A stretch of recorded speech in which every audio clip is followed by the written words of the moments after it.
This video will share the process of using ICam technology and a special matrix developed for immediate prosthetics.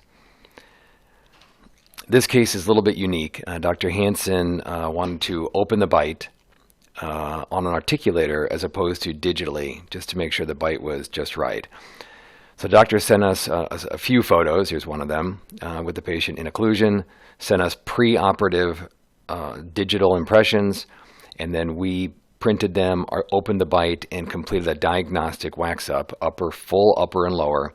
And then we made some suck downs, some thick suck downs that would contact the tissue as a reference during surgery.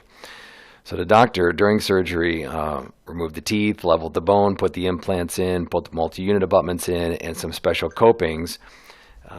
And just simply, well, not special copings, he used the ICam refs, basically the scan bodies, as abutments, and then backfilled both of the matrices until he had prosthetics in the mouth. Then he scanned the prosthetics, upper, lower bite, and then removed them from the mouth and scanned them in his fingers, upper, lower, and then together. So that way we had the intaglio of the prosthetic. Then used the ICam scan bodies to scan the tissue, and used the ICam refs to send us the exact position of the implants. I think I have that backwards. The refs are the scan bodies. The refs are basically the healing collars, and the scan bodies are the domino-shaped scans.